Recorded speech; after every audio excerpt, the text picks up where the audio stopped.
In 1875, a man drilling for water on a property in what is now the Hancock Park neighborhood of Los Angeles struck something unexpected. Not water, not oil, though oil would come later. He struck a layer of bones, thousands upon thousands of bones, preserved in a thick black viscous substance that oozed up from the ground in natural seeps. The substance was tar. The bones were ancient, and the scale of what lay beneath the surface of that Los Angeles property was so extraordinary that it would take more than a century of excavation to begin to understand what had been preserved there. The La Brea tar pits, as they came to be known, are among the most remarkable paleontological sites on Earth. For tens of thousands of years, the asphalt that naturally seeps from the oil deposits below has been trapping animals that wandered into it, either directly or because they were attracted to the carcasses of earlier victims and became trapped themselves. The bones of those animals preserved in the tar have accumulated in extraordinary concentrations. More than 1 million bones from over 230 species have been extracted from the pits. The site gives us a window into the fauna of late Pleistocene North America with a specificity and completeness that is available nowhere else on Earth. What that window reveals is astonishing. The bone assemblage from La Brea is dominated not by the prey species you might expect, not by mammoths or horses or camels or the giant ground sloths that were the large herbivores of the period, but by predators, carnivores. The tar pits contain more than 2,000 individual Smilodon specimens. They contain hundreds of individual dire wolves. They contain American lions, American cheetahs, and the bones of the short-faced bear, one of the largest mammalian land predators that has ever existed. The ratio of predators to prey in the La Brea assemblage is dramatically higher than in any modern ecosystem, suggesting that the world of late Pleistocene North America was one of extraordinary predator richness, a continent teeming with large carnivores of multiple species competing for prey across an environment we can barely imagine today. And then they were gone, not gradually, not over millions of years of slow evolutionary decline. In the space of approximately 2,000 years, between roughly 13,000 and 11,000 years ago, every one of the large predators at La Brea disappeared from the fossil record. The Smilodon, the dire wolf, the American lion, the American cheetah, the short-faced bear, all of them gone. The world they inhabited, the North American megafauna ecosystem that had existed in various forms for millions of years, collapsed in a geological eye blink. By 10,000 years before the Common Era, the rich predator guild of Pleistocene North America had been reduced to the relatively impoverished carnivore fauna we know today. The mountain lion, large by modern standards, but a shadow of what had come before. The grey wolf, which survived where its larger relatives did not. The grizzly bear, which had actually expanded its range southward only after the short-faced bear vanished. The coyote, which thrives today in an ecological landscape that was shaped partly by the absence of all the predators that once competed with it. The same story, with variations, played out on every continent. In South America, the terror birds and giant ground sloths and giant cats were gone. In Australia, the marsupial lion and the giant monitor lizard and the diprotodon vanished. In Europe and northern Asia, the cave lions and cave hyenas and woolly rhinoceroses disappeared. In Africa, where the story is most complex and most instructive, the losses were smaller but still real. And across a dozen island systems, from New Zealand to Madagascar to the Caribbean to the islands of the Mediterranean, larger animals vanished shortly after humans arrived. by 10,000 years before the present, the world's ecosystems had been fundamentally restructured. The most diverse and productive megafauna communities in millions of years had been reduced to what we see today. The modern world, with its relatively impoverished large animal fauna, is not the natural state of the earth. It is the wreckage of something that was once far richer, far more complex and far more spectacular. This is the story of what was there, how extraordinary it was, and how we lost it. To understand what disappeared, we need to understand what was there, and the picture that emerges from the fossil record of the late Pleistocene is so different from anything alive today that it requires a conscious act of imagination to hold it in mind. Let us start in North America, because North America provides the richest and most fully documented predator fauna of the late Pleistocene, and because La Brea gives us a level of detail unavailable elsewhere. At the top of the North American food chain in the late Pleistocene sat a community of large predators that had no modern equivalent anywhere on Earth. To understand the scale of this community, consider that the most celebrated predator community alive today is probably the Serengeti ecosystem in East Africa, which supports lions, leopards, cheetahs, wild dogs, spotted hyenas and crocodiles. This diversity is considered remarkable. The predator community of late Pleistocene North America surpassed it in terms of the size and variety of its apex carnivores. The first and most immediately iconic of these predators was Smilodon fatalis, the saber-toothed cat. The specific epithet means deadly in Latin, and the name is not unwarranted. Smilodon fatalis was not a tiger. It was not simply a large cat with elongated teeth. It was an evolutionary lineage that had been developing independently from the cats we know today for millions of years, producing an animal adapted to a specific ecological role in a specific ecosystem that no longer exists. Smilodon fatalis was approximately the size of a modern lion, weighing between 160 and 280 kilograms, but its proportions were different. The forelimbs were enormously muscular, more powerful in proportion to body size than those of any modern cat. The hind limbs were shorter and less powerful than a lion's, suggesting that Smilodon was not a pursuit predator but an ambush specialist, capable of explosive short-range acceleration and the delivery of enormous force from the forelimbs once it had closed with prey. The tail was short and stubby, consistent with an ambush hunter that did not require a long tail for balance during high-speed pursuit. And then there were the canines. The upper sabres of Smilodon fatalis reached approximately 17 centimeters in length. The sabres of Smilodon populator, the South American species and the largest of the three Smilodon species, reached up to 28 centimeters. These were not simply elongated canines. They were serrated along their edges, flattened from side to side rather than round in cross-section, and fragile enough that they could not be used to bite bone. They were precision instruments designed for a specific killing technique that is still debated by paleontologists, most likely a bite to the throat or the base of the skull that severed major blood vessels, or the spinal cord in animals that were already restrained by the enormous forelimbs. La Brea has yielded more than 2,000 individual Smilodon specimens. This is an extraordinary number. The concentration of Smilodon at La Brea tells us that the population density of this predator in late Pleistocene California was far higher than the density of any comparable predator in modern ecosystems.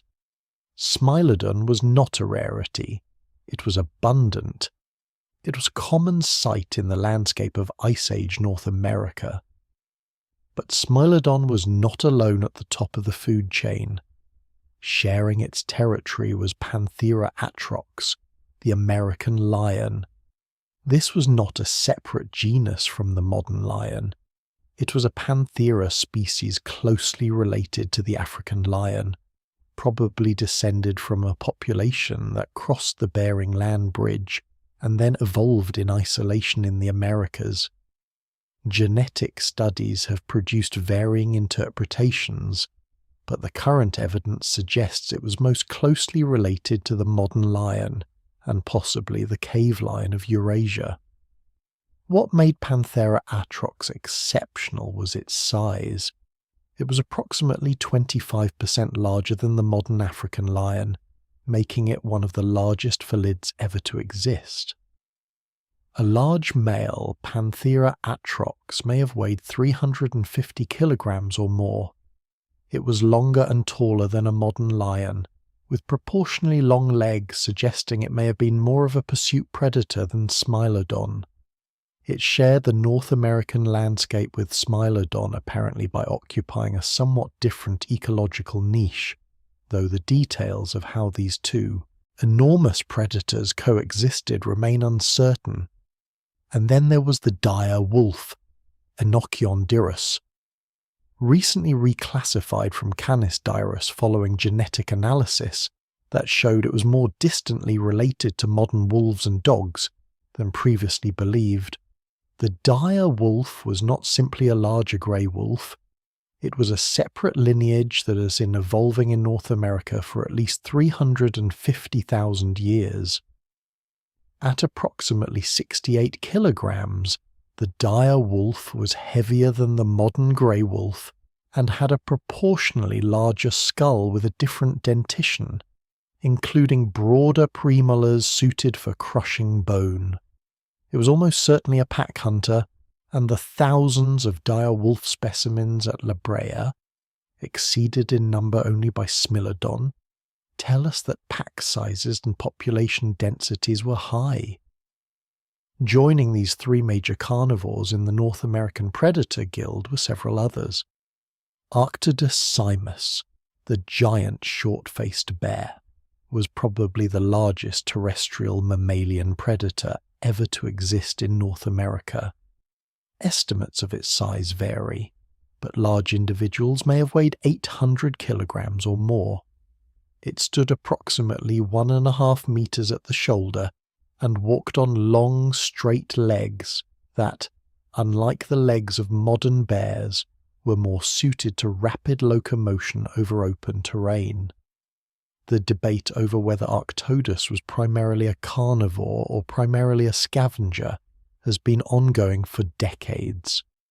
Current evidence, including isotopic analysis of its bones and the morphology of its limbs and skull, suggests it was a specialized carnivore that was also capable of kleptoparasitism, stealing kills from other predators through sheer size and intimidation.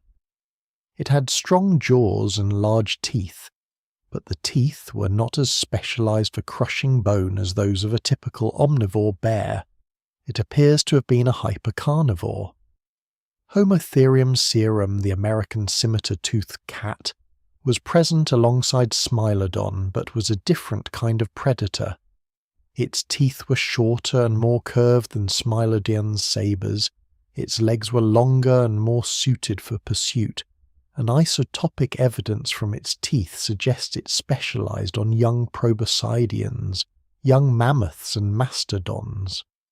It was a different ecological specialist from Smilodon, suggesting the two saber-toothed lineages partitioned the prey base rather than competing directly for the same resources. And then there was Miracinonyx, the American cheetah. Related to the modern cheetah, or possibly more closely related to the puma depending on which study you read, Miracinonyx was a long-legged, lightly built speed specialist. Some paleontologists have proposed that it was the evolutionary pressure of Miracinonyx that drove the evolution of the extreme speed of the North American pronghorn antelope, which today outruns any predator on the continent because the predator that drove its evolution is no longer there. All of these predators existed simultaneously in late Pleistocene North America. All of them were hunting in the same landscapes, competing for prey, interacting with each other in ways we can only partially reconstruct from the fossil record. The sheer density of top predators was extraordinary by any standard. Nothing in the modern world remotely resembles what North America looked like at its ecological peak during the late Pleistocene. And of course, beneath all these predators was a prey base to match. Mammoths and mastodons of multiple species, 3 or 4 species of horse, 2 or more species of camel, the giant ground sloth, Megatherium, an animal that reached 6 meters in length and could weigh up to 4 tons, as large as a modern elephant but descended from sloths. The western camel, the American horse, the stag moose with its enormous antlers, the flat-headed peccary, the giant beaver, the Jefferson's ground sloth, the giant armadillo relative Glyptodon. North America in the late Pleistocene was something between the modern Serengeti and a world that has never existed since. Larger, more complex, more productive, more alive. The story was similar, with local variations on every other inhabited continent.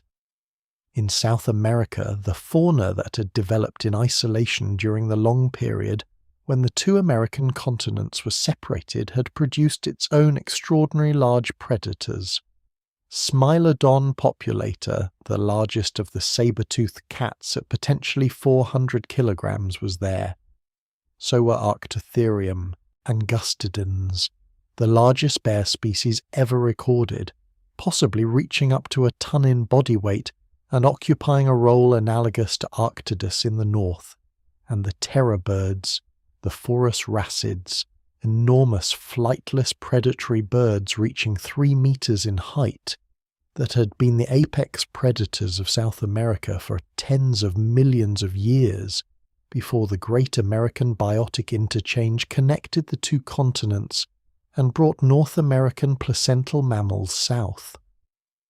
In Europe and northern Asia, the predator community included the cave lion, Panthera leospelea, a subspecies or closely related species to the modern African lion that was also larger than its modern relatives, the cave hyena, Crocuta spelea.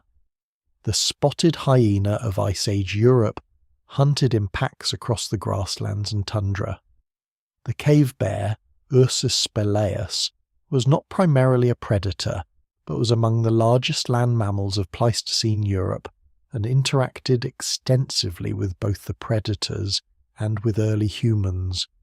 The wolverine and the wolf and the lynx and the leopard were all present. The woolly rhinoceros was prey for all of them. In Australia, the predator community was composed almost entirely of marsupials, because Australia had been isolated from the other continents long before placental mammals diversified. The marsupial lion, Thylacoleo carnifex, was among the most powerfully built predators ever to have existed relative to its body size. At approximately 100 to 160 kilograms, it would not rank among the largest predators of the Pleistocene world, but its bite force relative to body size was the highest of any mammal ever measured, exceeding even the modern spotted hyena and the modern jaguar. It had retractile claws like a cat and semi-opposable thumbs, and it appears to have been capable of climbing trees despite its substantial body weight. Thylacoleo was a specialized ambush predator that killed its prey with a crushing bite to the skull or neck, an entirely different killing mechanism from any other large predator of its time. Australia also had Megalania, Varanus priscus, the giant goanna, a monitor lizard related to the modern Komodo dragon but substantially larger. reaching estimated lengths of 5 to 7 meters and body weights of 300 to 500 kilograms.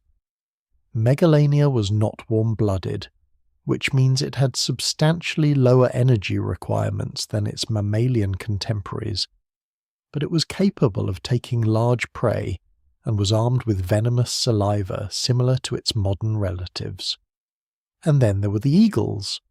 Haast's eagle of New Zealand, Hiracon murray, did not go extinct until approximately 1300 AD when the Maori arrived and eliminated its prey, the moa.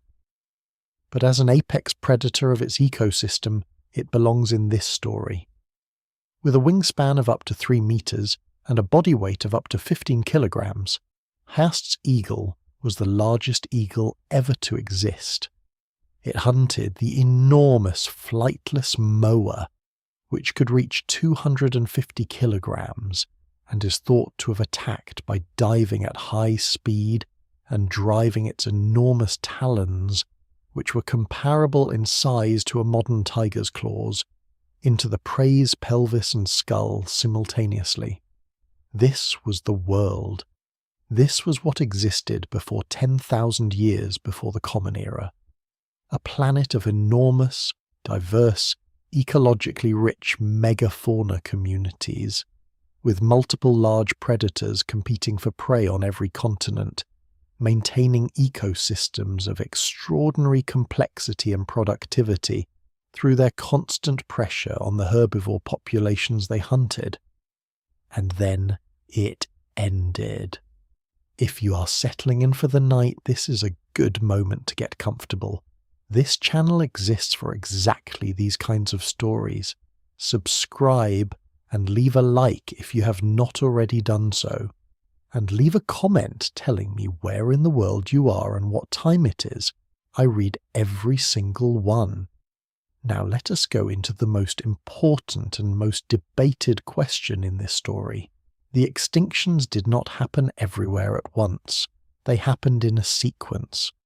And that sequence is one of the most important clues to understanding what caused them.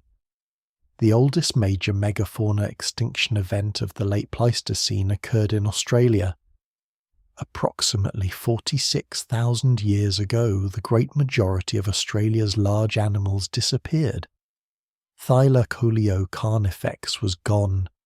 Diprotodon, the giant wombat relative weighing roughly 2.5 tons, was gone. Megalania was gone. The giant short-faced kangaroo Procoptodon, which stood 2 meters tall and weighed 240 kilograms, was gone. The giant echidna, the giant wombat, the marsupial tapir. In total, approximately 23 of the 24 Australian megafauna, genera weighing more than 44 kilograms, disappeared within a relatively brief period. 46,000 years ago. That is a specific date, and it corresponds closely to another specific date in Australian prehistory, the arrival of humans. The genetic and archaeological evidence for the timing of the first human arrival in Australia is still debated, but the current consensus places it at approximately 65,000 years ago, with some estimates as low as 50,000 years ago. The humans who arrived in Australia were behaviourally modern people, probably the descendants of populations that had migrated out of Africa and through South and Southeast Asia. They brought with them the full suite of behavioural innovations that characterise anatomically modern humans, including complex social structures, sophisticated tools, and the cognitive capacity for coordinated group hunting.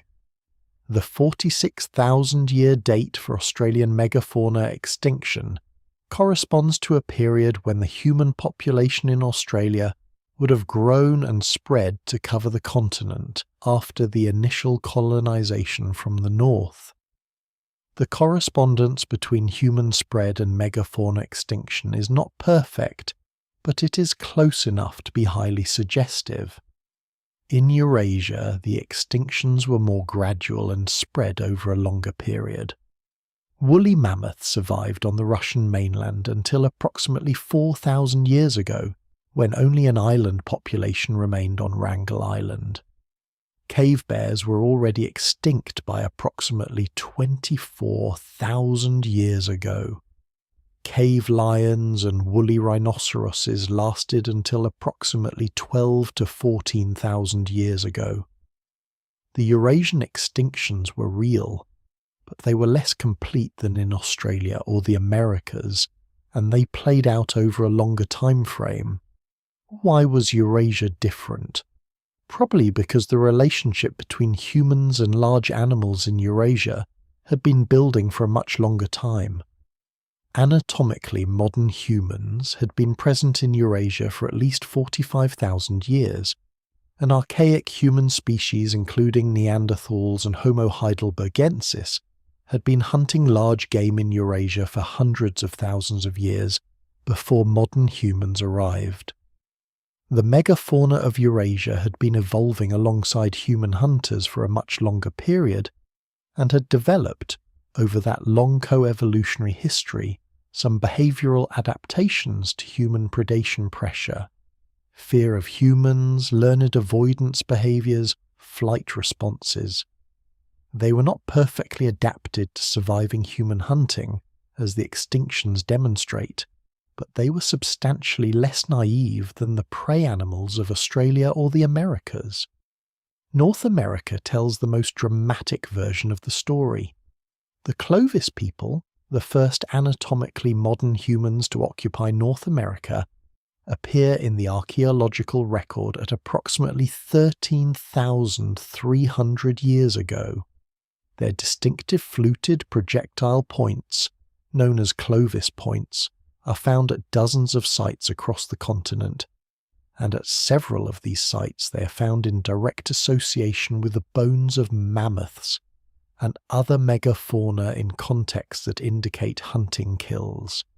The kill sites include Murray Springs in Arizona, where Clovis points are found with mammoth bones and horse bones in deposits that date to approximately 12,800 years ago. Naco, also in Arizona, where 8 Clovis points were found with the bones of a single mammoth. The Lena Ranch site, where 13 Clovis points and butchering tools were found with the bones of 13 mammoths, along with horse and tapir bones. These are not ambiguous sites. They are explicit evidence of humans killing and butchering large animals. And then, between approximately 13,000 and 11,000 years ago, the great majority of North American megafauna disappeared.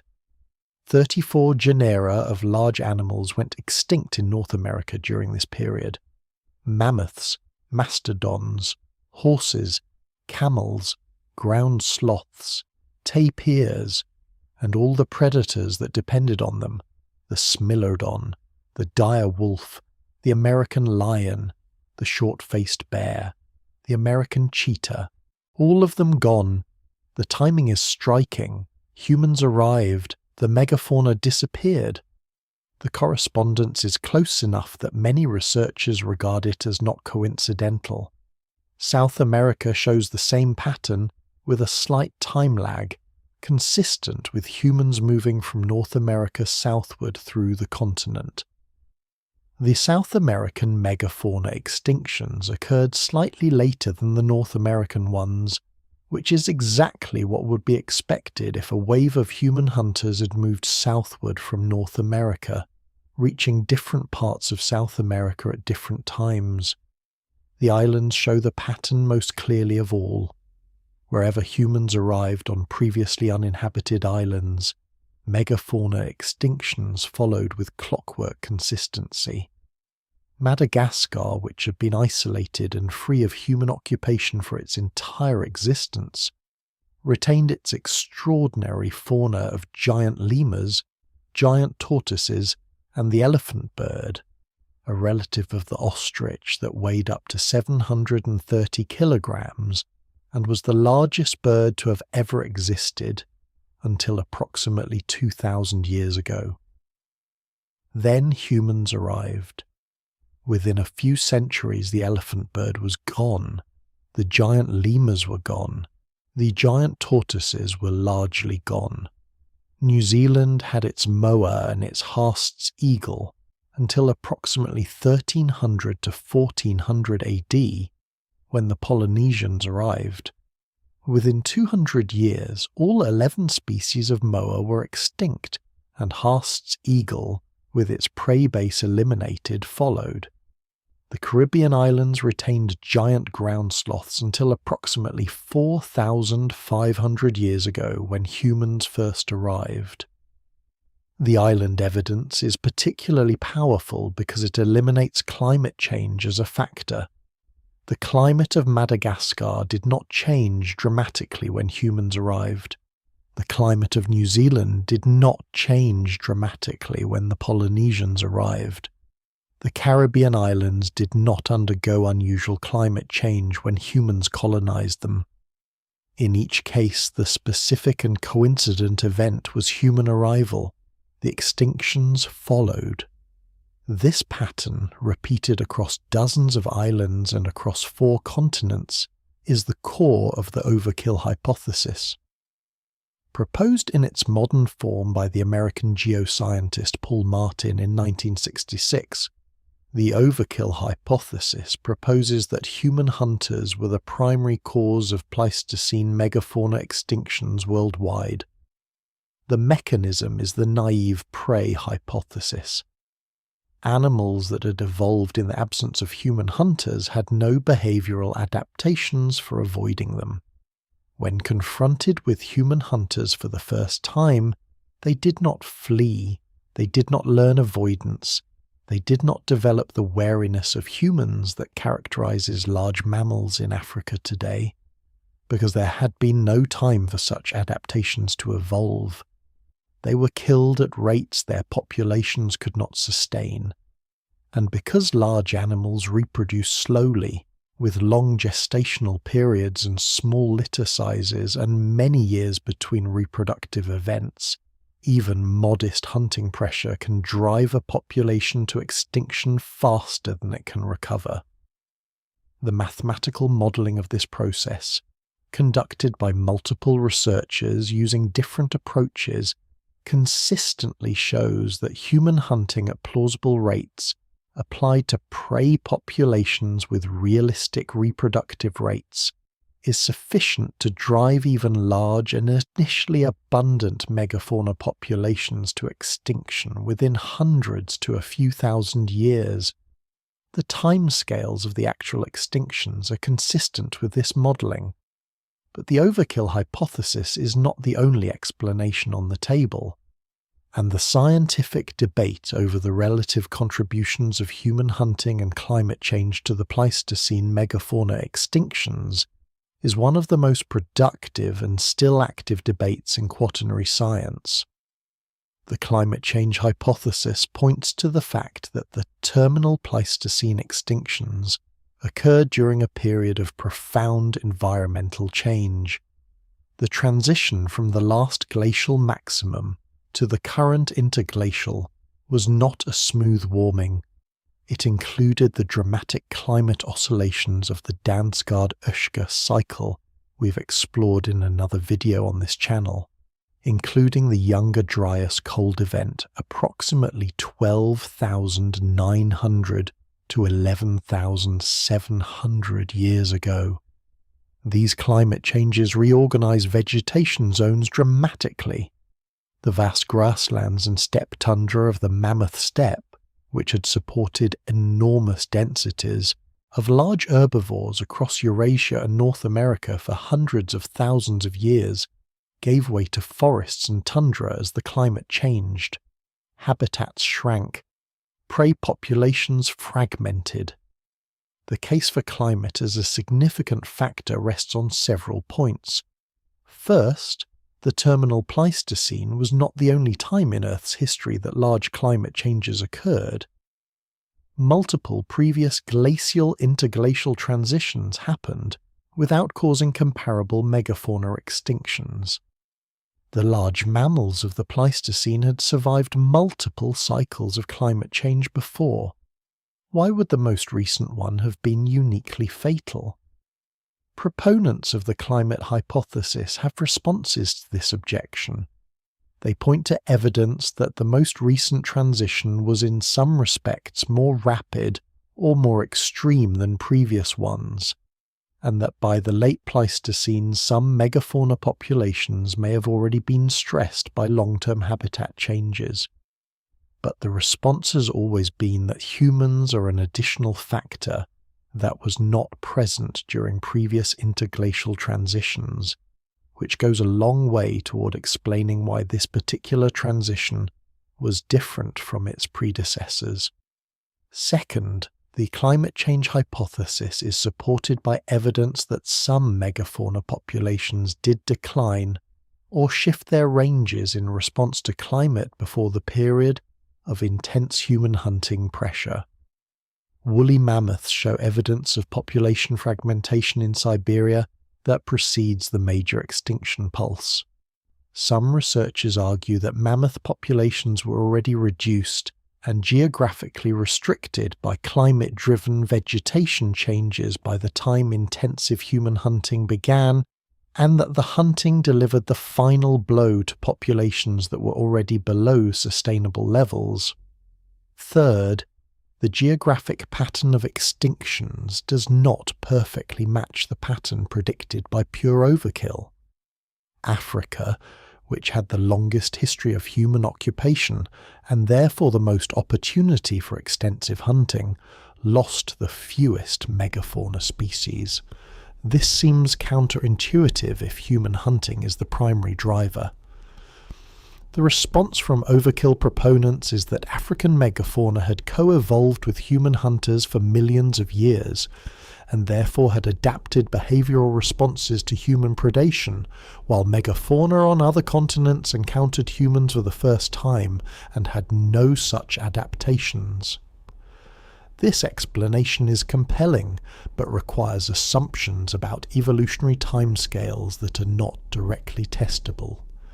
The current scientific consensus, to the extent that one exists, is that the Pleistocene megafauna extinctions were caused by a combination of human hunting and climate change, with the relative importance of each factor varying by continent, region and species. In Australia, where the extinctions occurred well before the major terminal Pleistocene climate transitions, human impact appears to have been the dominant factor. In Eurasia, where the extinctions occurred over a longer period and some species survived through the Holocene, climate change may have played a larger role. In the Americas, where the extinctions coincide almost exactly with human arrival, and with the Younger Dryas cooling, both factors were probably important. This combined or synergistic hypothesis is not simply a diplomatic compromise between two competing explanations. It reflects a genuine understanding that ecosystems under climate stress are more vulnerable to additional perturbations like hunting, and that human hunting can push populations that are already reduced by climate-driven habitat loss past the point of recovery.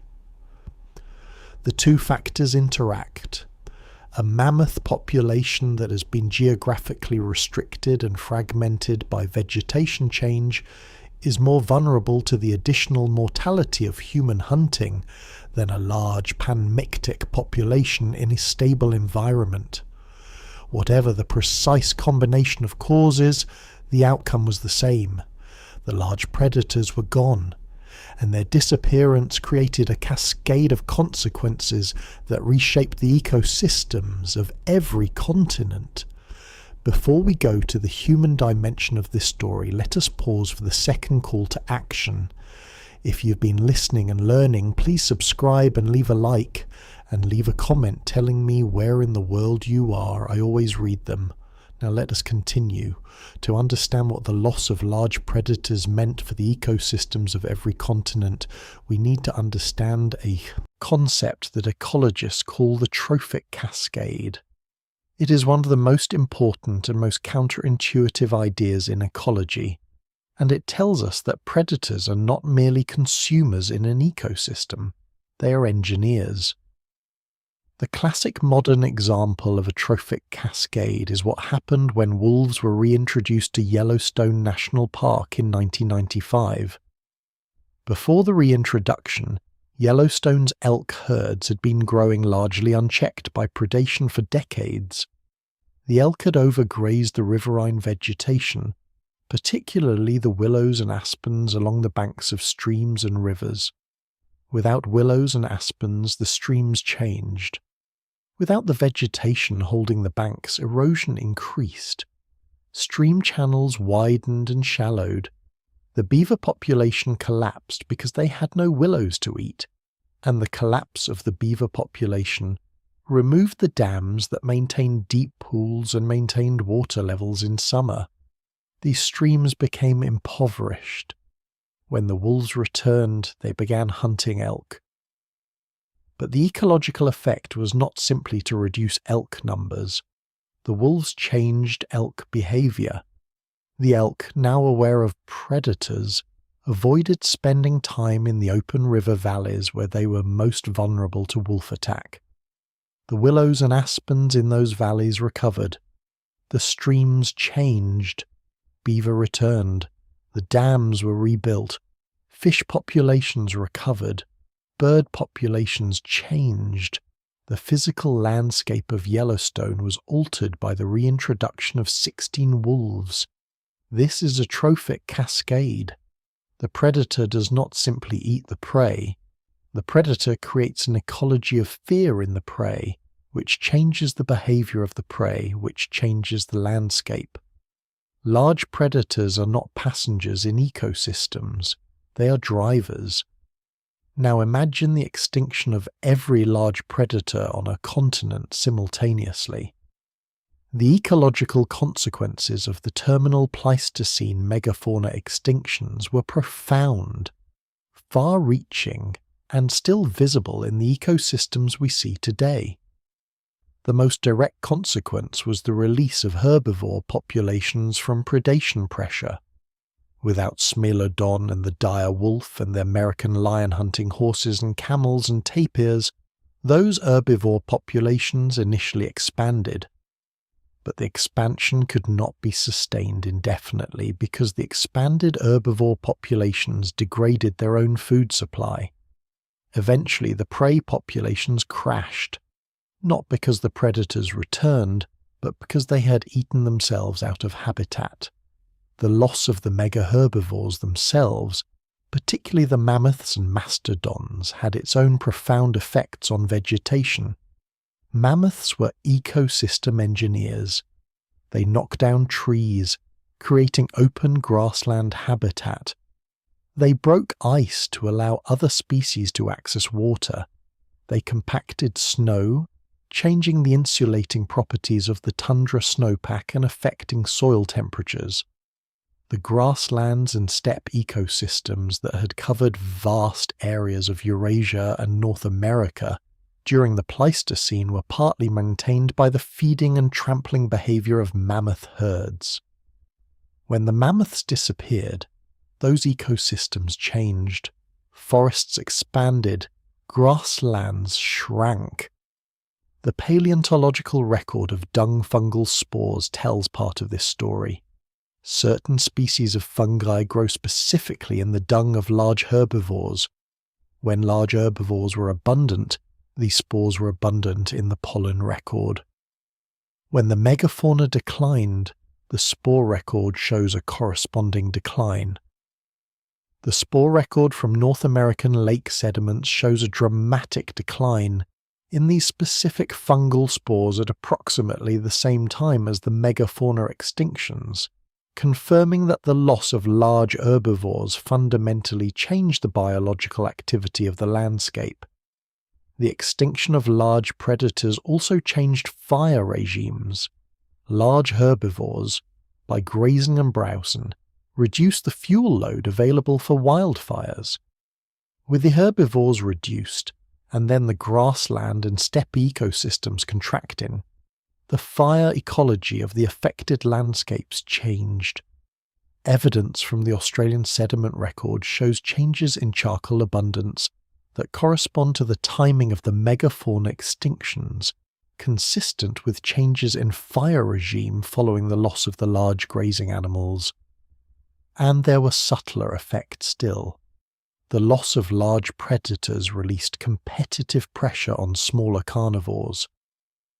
The coyote, which had been a relatively minor player in the North American predator guild during the late Pleistocene, expanded enormously in range and abundance after the disappearance of the larger predators that had dominated the landscape.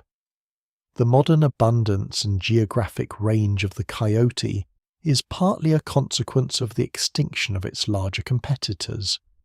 Similarly, the grizzly bear, which had been largely confined to Alaska and the far north during the period when the short-faced bear occupied the interior of the continent, expanded southward after Arctodus disappeared. The modern distribution of the grizzly across the mountain west of North America is in part a post-extinction pattern. The modern Serengeti, which we regard as the epitome of wild, pristine megafauna ecosystem, is itself the product of the Pleistocene extinctions. Africa lost fewer species than other continents during the terminal Pleistocene, which is why it retains today the most diverse large animal fauna on Earth. But even Africa is not unaffected. Several African megafauna species went extinct during the Pleistocene and Holocene, and the Africa we see today is a reduced version of what the continent once held. The Serengeti is extraordinary by modern standards. By Pleistocene standards, it would have been modest. The question of why Africa lost fewer species than other continents is perhaps the most important and instructive aspect of the entire megafauna extinction story. Africa is the continent where our species evolved. The long history of human presence in Africa, extending back through the entire existence of the genus Homo and long before, means that African megafauna had millions of years of co-evolutionary experience with human hunters. As early humans in Africa developed new hunting technologies and strategies over hundreds of thousands of years, African megafauna was simultaneously experiencing selection pressure favouring behaviours that reduced vulnerability to human predation. The megafauna that were most vulnerable to early human hunting were culled from the population. Those with more effective flight responses, those that formed larger groups, those with behavioural flexibility to adjust their patterns of movement and habitat use in response to human presence. These were the ones that survived and passed on their genes. This co-evolutionary process produced the African megafauna we know today, an animal that is deeply, instinctively, genetically fearful of humans. A Cape buffalo, encountering a human on foot in the African bush, does not stand and investigate curiously. It flees or charges. A family group of elephants detecting the presence of humans by scent leaves the area. These are not learned behaviours in the individual sense. They are evolved responses burned into the behavioural repertoire of these species by millions of years of selection pressure from human hunting. The animals of the Americas, Australia, and the islands had no such experience. They had evolved in the complete absence of modern human hunters. When the first humans arrived on those continents, the large animals regarded them with the same incurious attention they might give to any novel but apparently non-threatening stimulus. They did not run. They did not form defensive groupings. They did not increase their vigilance, and this behavioural naivety made them catastrophically easy to hunt. The first European explorers who visited regions where large animals had not previously encountered humans described this phenomenon repeatedly. The dodo of Mauritius, an island bird that had evolved without predators, could be approached and caught by hand. The giant tortoises of the Galapagos Islands, which had no experience of land predators, had to be actively driven away from the camps of whalers because they showed no fear. Early accounts of encounters with large animals in New Zealand, before the megafauna extinctions, they were complete, described similarly unwary behaviour. The animals were not stupid. They were making rational decisions based on millions of years of evolutionary experience that did not include the specific threat of Homo sapiens with projectile weapons. They simply had no evolutionary reason to fear us. And by the time the selection pressure existed, it was too late. The populations were already too small and declining too fast for evolutionary adaptation to rescue them. This is the tragedy at the heart of the story. The naive prey were not killed because they were weak. They were killed because they were the products of an evolutionary history that had not prepared them for us. We were a new kind of predator, unprecedented in our coordination, our tool use, our capacity for planning and communication and persistence. The rules of the evolutionary game that had shaped those animals over millions of years did not include us. And by the time the rules changed, the game was over. There is a human moment in this story that deserves careful attention, because the people who hunted these animals were not acting from malice or from greed.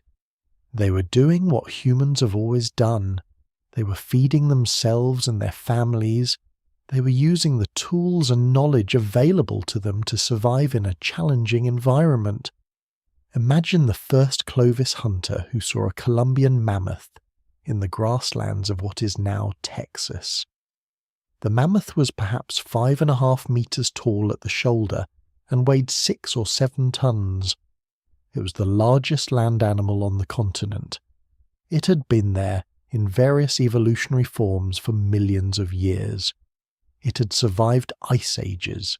It had survived volcanic eruptions. It had survived everything the natural world had thrown at it.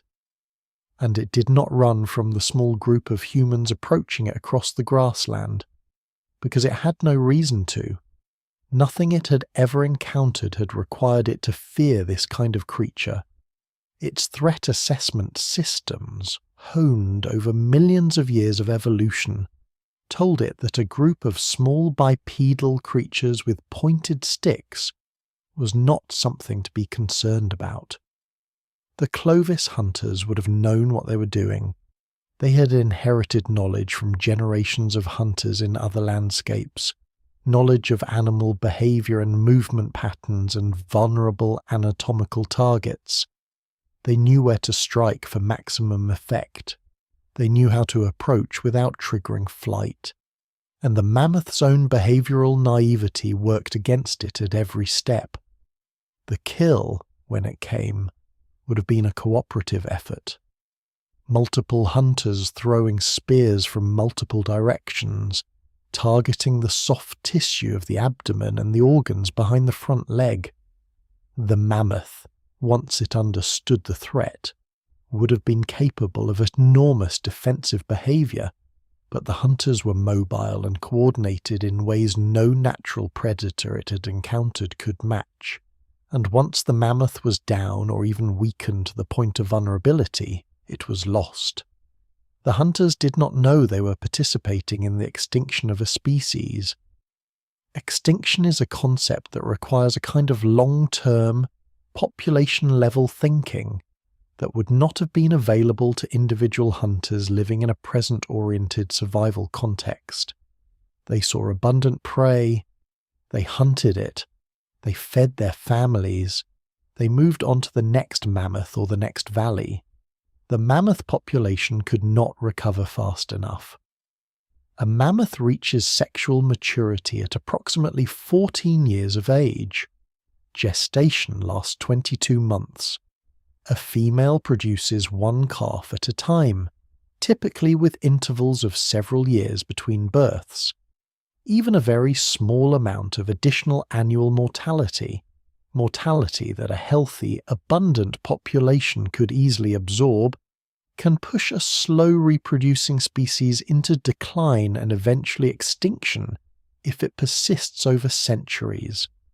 The mathematical models show that a hunting rate of approximately 1 mammoth killed per hunter per year, which is a very modest rate for a cooperative hunter in a landscape where mammoths were abundant, would have been sufficient to drive a mammoth population of several 100,000 individuals to extinction in approximately 1,000 years. The actual extinction happened within a period of about 2,000 years. The mathematics are consistent, and it was not only the mammoths that were hunted. Every large herbivore was a target. The horses, the camels, the giant ground sloths, the tapirs, and as the herbivore populations declined, the predators that depended on them followed. Smilodon, without sufficient large prey to sustain its population, declined and then disappeared. The dire wolf, without enough horses and camels and tapirs, went the same way. The American lion and the short-faced bear followed. The extinction of the prey cascaded into the extinction of the predators, and the ecosystem collapsed from the top down and the bottom up simultaneously. Now let us be honest about what we know and what we do not know, because this story, as compelling as it is not a closed case. We know that large predators and megafauna disappeared from every continent in the late Pleistocene and early Holocene. This is established fact from the fossil record. We know that human hunters arrived on each continent and each island, and that the timing of megafauna extinctions closely corresponds to the timing of human arrival. This pattern is robust across multiple continents and dozens of islands. We know that climate change occurred during the relevant period, and that it changed habitat significantly. This is established from multiple independent lines of evidence, including ice cores, pollen records, and sediment records. We know that Africa, with the longest human presence, lost the fewest megafauna species, which is consistent with the naive prey hypothesis and inconsistent with the purely climate-driven explanation. We know that island megafauna extinctions closely follow human colonization dates, which is the strongest evidence for human causation, because climate change cannot explain island-by-island extinctions that follow island-by-island colonization at widely different times. What we do not know with certainty is the precise relative contribution of hunting versus climate change on each continent and for each species. The debate continues in the scientific literature, with new genetic, isotopic and modelling evidence being brought to bear regularly. The synthesis position that both factors contributed and interacted is probably correct, but does not fully specify the proportions of each factor in each context. What we also do not fully know is the extent to which the extinctions fundamentally reshaped the ecosystems we live in today. We know that they did reshape them, and we know some of the ways in which the reshaping occurred. But the full ecological legacy of losing 34 North American megafauna genera, or 23 Australian megafauna genera, or the megafauna of Eurasia and South America, is still being worked out by ecologists studying the modern impoverished communities. Let us close by thinking about what we lost. Not in biological terms, though the biological loss was extraordinary, but in experiential terms, in the terms of what the world was and what it now is. There is a concept in ecology called shifting baselines. Each generation of ecologists and naturalists defines what is natural, what is pristine, what counts as a reference ecosystem, based on what they observed in their own lifetimes. Because each generation starts from a more depleted baseline than the previous one, The standard of what counts as a rich, intact ecosystem keeps shifting downward without any individual noticing the full extent of the decline. The world we regard as natural today, the Serengeti with its lions and elephants, the Amazon with its jaguars and tapirs, the Arctic with its polar bears, is not the reference state of the Earth. It is the degraded state. The reference state is the Pleistocene, and by Pleistocene standards, the modern world is an ecological ruin.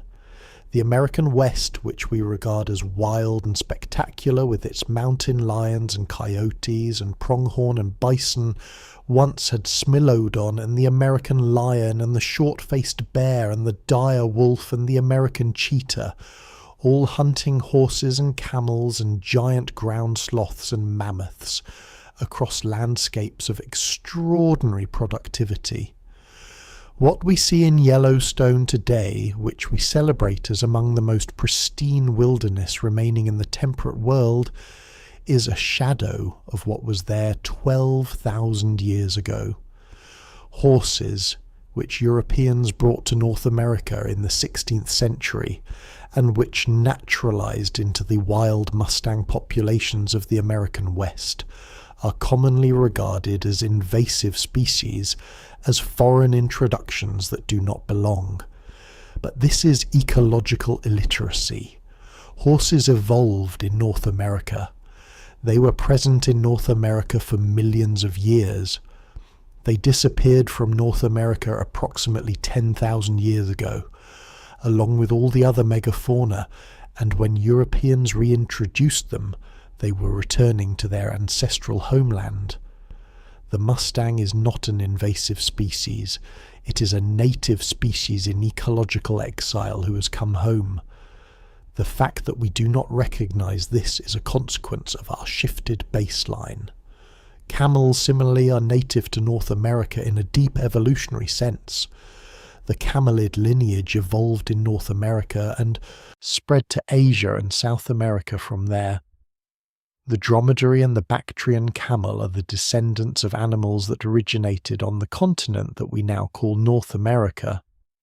When the megafauna went, the camel lineage survived on other continents, but was extirpated from its homeland. There are ecologists who advocate what they call Pleistocene rewilding. The proposal is to restore some of the ecological function lost in the Pleistocene extinctions by introducing ecological analogues of the extinct species, African lions as analogues for American lions, African cheetahs as analogues for American cheetahs, African or Asian elephants as analogues for mammoths. The proposals are controversial and face enormous practical and political obstacles, but they reflect a genuine recognition that the ecosystems of North America are missing their apex predators, and that the ecological function those predators provided cannot be restored by the small and specialized survivors of the extinction event. The proponents of Pleistocene rewilding are not naive romantics. They are ecologists who understand trophic cascades and who recognize that the absence of large predators in most of North America and in most of the world is not a natural condition. It is the consequence of an event. The event was human hunting. And the question of whether and how to address that event is one of the most important conservation questions of our time. There is one more dimension of this story that deserves attention before we come to rest. The relationship between the Pleistocene extinctions and what is happening today. We are currently in the early stages of what biologists call the sixth mass extinction. Species are disappearing at rates that are 100 to 1,000 times the background extinction rate. Habitat destruction, climate change, hunting, and the introduction of invasive species are combining to produce a wave of biodiversity loss comparable to the 5 great mass extinctions of the deep geological past. But for large mammals and large predators in particular, The sixth mass extinction is not a new event. It is a continuation. The Pleistocene megafauna extinctions were the beginning of the ongoing process of large animal loss that has been running, with varying intensity, for the entire period of human civilization. The Pleistocene extinctions cleared the continents of most of their large animals. The Holocene extinctions, driven by the expanding human population and the spread of agriculture, eliminated most of what remained. And the modern extinction crisis is continuing to eliminate the survivors. We are in a world that has been losing its largest animals for 50,000 years. The process has not stopped. It has accelerated. And the world we will leave to the generations that come after us will be more impoverished still, unless we make deliberate choices to reverse the direction of travel. Understanding the Pleistocene extinctions matters for this reason beyond any purely historical interest. It tells us what the world was capable of being. It tells us that the seemingly natural and permanent landscapes and ecosystems we see today are not the Earth's natural state. They are the wreckage of a far richer world. And it tells us that human choices, made by ordinary people living their ordinary lives and doing what was necessary to survive, can change the character of life on Earth permanently and irrevocably. The Clovis hunters did not intend to exterminate the mammoth. They intended to eat.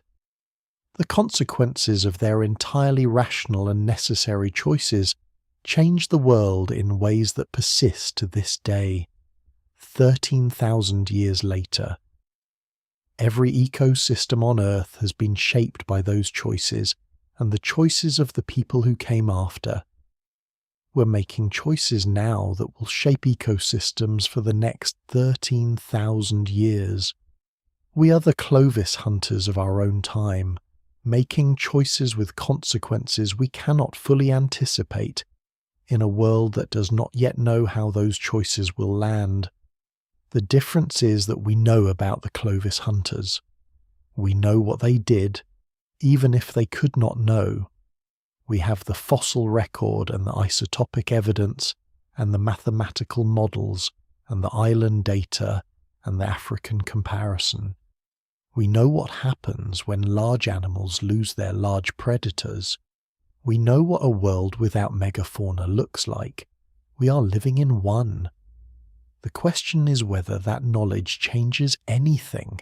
Let us go deeper into the specific ecology of the Smilodon, because no creature from the Pleistocene better illustrates what we have lost, or has more to teach us about the ecological dynamics of that vanished world. Smilodon has been the subject of paleontological study for nearly 2 centuries, and the more we learn about it, the more extraordinary it becomes.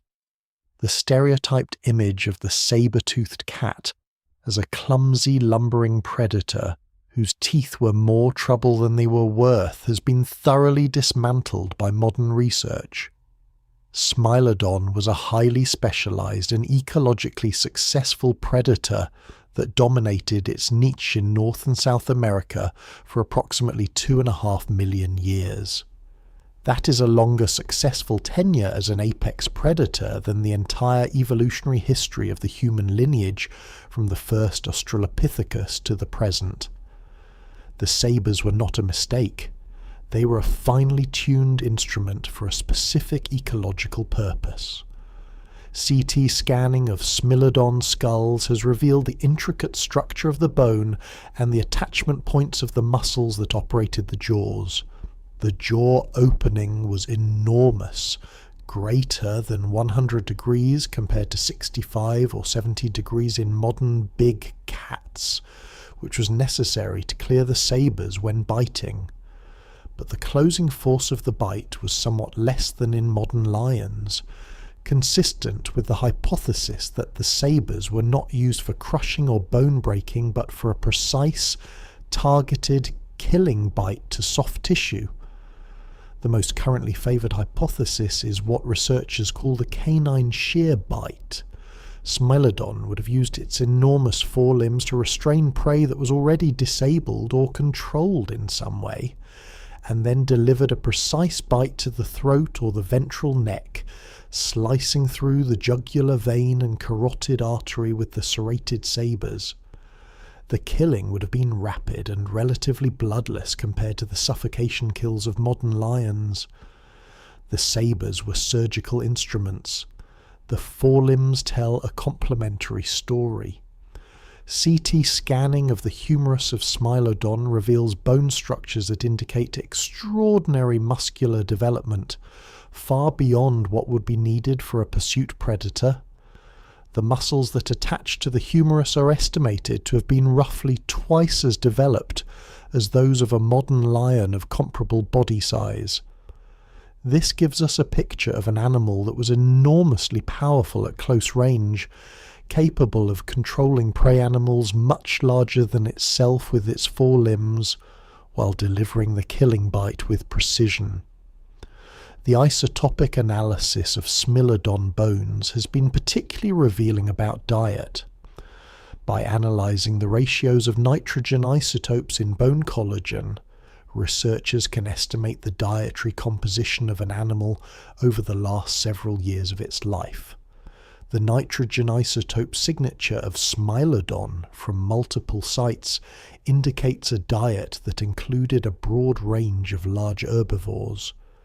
At Brea, the isotopic signatures from Smilodon specimens correspond roughly to a mixed diet including horses, bison, camels, and ground sloths.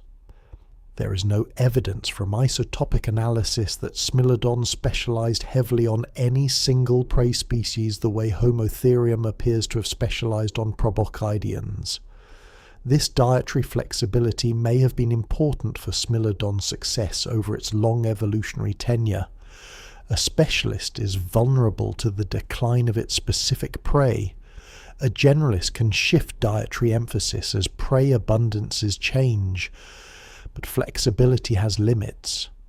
When the megafauna community as a whole collapsed, there was no dietary shift available that could compensate for the loss of all the large prey species simultaneously. Brea also provides information about Smilodon's social behavior. The presence of individuals at Brea with healed injuries that would have been debilitating during the healing process suggests that Smilodon individuals were being fed by other members of their social group during periods when they could not hunt. A solitary predator with a debilitating injury would simply die. An animal that is part of a social group with food sharing would be able to survive such an injury. The healed injuries at Brea provide indirect evidence that Smilodon was a social predator, living in groups analogous to lion prides, with group members sharing food and providing mutual support. This has significant implications for our understanding of Smilodon's vulnerability to human hunting.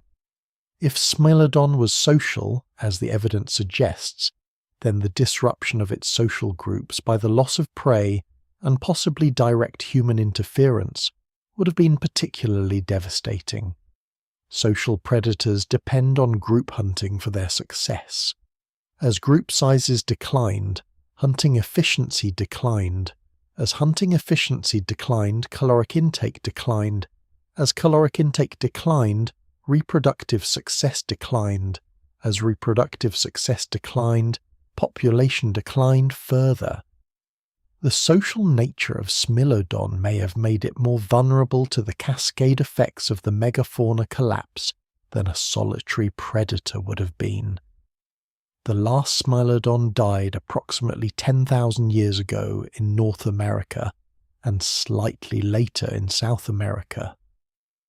The last Smilodon specimen from the South American fossil record is approximately 9,000 to 10,000 years old. After 2.5 million years of evolutionary success, the genus disappeared from the Earth in the space of a few thousand years. Now let us turn to the world of Ice Age Europe and Asia, because the Eurasian story adds important nuance to the global picture. Europe in the late Pleistocene was a landscape that we would find simultaneously familiar and utterly alien. The broad geographic features were recognizable, the mountain ranges and river basins and coastlines, though the coastlines were substantially different due to the lower sea levels. But the vegetation was different, with the mammoth steppe, a specific type of cold grassland biome that had no exact modern analogue, covering vast areas of what is now forest tundra in Siberia and mixed forest in Europe. And the fauna was different in ways that would be immediately shocking. The most startling addition to a modern European would be the cave lion. Panthera leospelea was not quite the same animal as the modern African lion, but it was close enough to be clearly recognizable as a lion. It was substantially larger, with estimates of body mass ranging from 170 to 350 kilograms.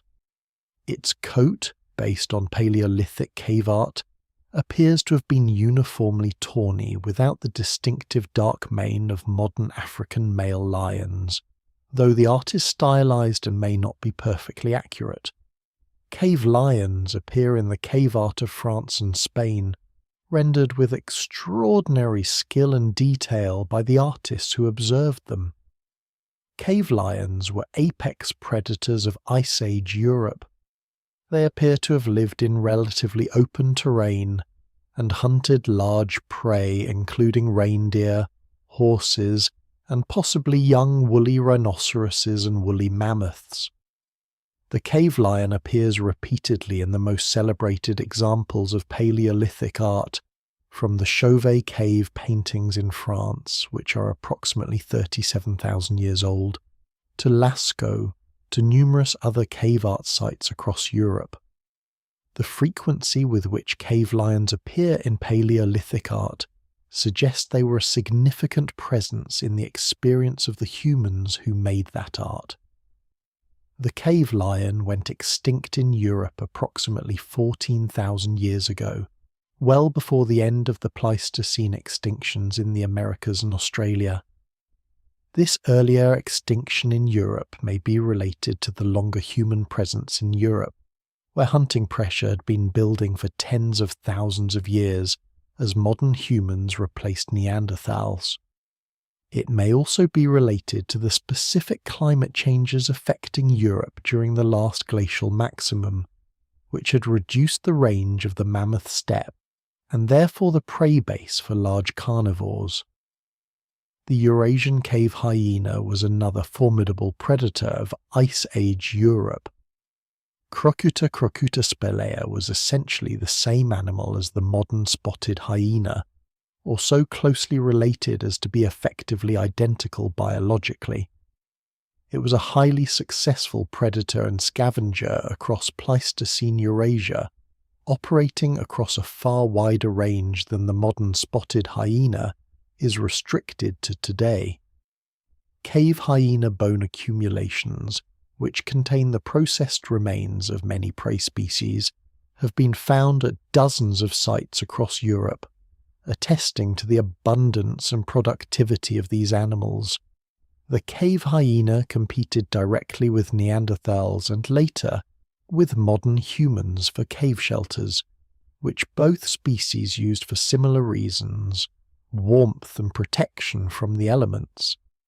The alternating assemblages of hyena bones and human artifacts in many European caves tell the story of this competition over thousands of years. Sometimes humans occupied the cave, sometimes hyenas did. The boundary shifted with the relative fortunes of each competitor. The cave hyena went extinct in Europe approximately 11,000 years ago, around the time of the Younger Dryas cooling and the broader wave of late Pleistocene extinctions. Its modern descendants, the spotted hyenas of sub-Saharan Africa, retain a geographical memory of what these animals were. The restriction of modern spotted hyenas to Africa, when their Pleistocene relatives ranged across all of Eurasia, is a direct consequence of the extinction events of the terminal Pleistocene. The woolly rhinoceros, though not a predator, deserves mention as one of the charismatic megafauna of Eurasian Pleistocene ecosystems because its fate illustrates the general pattern. Coelodonta antiquitatis, the woolly rhinoceros, was a heavily built animal approximately 3.5 meters long, weighing around 2,500 kilograms and covered in a thick coat of reddish-brown fur that enabled it to survive the cold steppe environments of Pleistocene Eurasia. Its two horns, the front one reaching up to 1.5 meters in length, were composed of compressed hair rather than bone, which is why the horns rarely survive in the fossil record, but do occasionally appear in frozen specimens from the Siberian permafrost. The woolly rhinoceros survived in mainland Eurasia until approximately 14,000 years ago, though isolated populations may have persisted for somewhat longer in isolated refugia. Its extinction corresponds to the combined pressure of the warming climate that reduced its preferred cold steppe habitat and the hunting pressure of human populations that had been present in Eurasia for tens of thousands of years. The mammoth steppe itself, the vast cold grassland that had supported mammoths, woolly rhinoceroses, cave lions and cave hyenas for hundreds of thousands of years, began to collapse as the climate warmed at the end of the Pleistocene. The grassland biome retreated northward and eventually fragmented into the isolated pockets of tundra that exist today in the high Arctic. With the habitat went the animals that depended on it, and with the animals, the ecological relationships that had structured those habitats for millennia were severed. The woolly mammoth, the flagship species of the mammoth steppe, survived on the Russian mainland until approximately 4,000 years ago, and on Wrangel Island in the Arctic Ocean until approximately 3,700 years ago, well into the historical period. The Wrangel Island population survived because the island was never colonized by humans until the very end. When humans finally arrived on Wrangel Island, the mammoths disappeared. The pattern is the same as everywhere else. The story of the dire wolf is worth its own exploration because recent genetic research has completely rewritten what we thought we knew about this animal and its relationship to the surviving wolf lineage. For most of the history of paleontology, the dire wolf was classified as Canis dirus, a species of the genus Canis closely related to the grey wolf. The assumption was that the dire wolf was simply a larger and more robust version of the modern wolf, perhaps a species that evolved in North America from the same ancestral stock and had reached a larger body size in adaptation to the larger prey available there. The genetic evidence has overturned this assumption. A 2021 study in the journal Nature analysed the genome of 5 dire wolf specimens and found that the dire wolf was not closely related to modern wolves or dogs at all. The genetic data shows that the dire wolf lineage had been evolving separately from the wolf and dog lineage for approximately 5.5 million years. They were not merely a different species within the same genus, they were a completely different and ancient lineage that had no close modern relatives. The researchers reclassified the dire wolf as a Nociondirus, placing it in its own genus that reflects this evolutionary distinctiveness. This finding has important implications for understanding what we lost. The dire wolf was not simply a bigger wolf. It was the last surviving member of an ancient carnivore lineage that had been evolving independently for 5.5 million years, a lineage that had no other living representatives. When the dire wolf went extinct, the entire evolutionary lineage was erased from the earth. The genetic diversity it represented, the product of 5.5 million years of evolution, was gone permanently. The genetic analysis also shed light on another puzzling aspect of the dire wolf extinction. Despite the close geographic proximity of dire wolves and grey wolves in North America during the late Pleistocene, the genetic evidence shows no evidence of interbreeding between the two lineages. The dire wolf and the grey wolf coexisted in North America for hundreds of thousands of years, competing for prey in overlapping geographic ranges, and they apparently never interbred. This is unusual. Modern grey wolves and coyotes interbreed readily when they come into contact. Modern wolves and domestic dogs interbreed, but dire wolves and grey wolves did not. The explanation may lie in the depth of the genetic divergence between the two lineages. 5.5 million years of separate evolution had produced such different animals that interbreeding was impossible, or the offspring were not viable, even when the two species lived in the same landscape and presumably encountered each other regularly. They were as biologically distinct as lions and tigers, which can produce hybrid offspring only under artificial conditions, and produce infertile offspring at that. The dire wolf's extinction, approximately 9,500 years ago, shortly after the broader collapse of the North American megafauna, eliminated the last member of a lineage with deep evolutionary roots. The grey wolf, which survived, was a relatively recent arrival from Eurasia that had crossed the Bering Land Bridge and colonized North America. The grey wolf exists. The ancient North American wolf lineage, represented in its last form by Enochion dirus, does not. Let us spend some time with the short-faced bear, because it is the least well known of the major Pleistocene predators, but arguably the most ecologically significant. Arctodus simus, at its maximum size, is estimated to have weighed up to 1,800 pounds in the largest individuals, though the average adult male was probably somewhat smaller at around 900 pounds. Its skull was proportionally smaller than those of modern bears relative to body size, and its limbs were proportionally long and straight, unlike the pigeon-toed gait of modern bears, suggesting it was capable of covering ground more efficiently than modern bears can.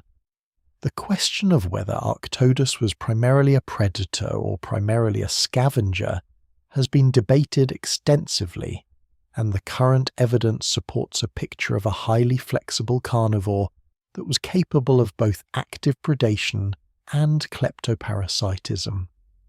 The legs and overall body proportions suggest it could run faster than modern bears, perhaps fast enough to pursue prey at speed.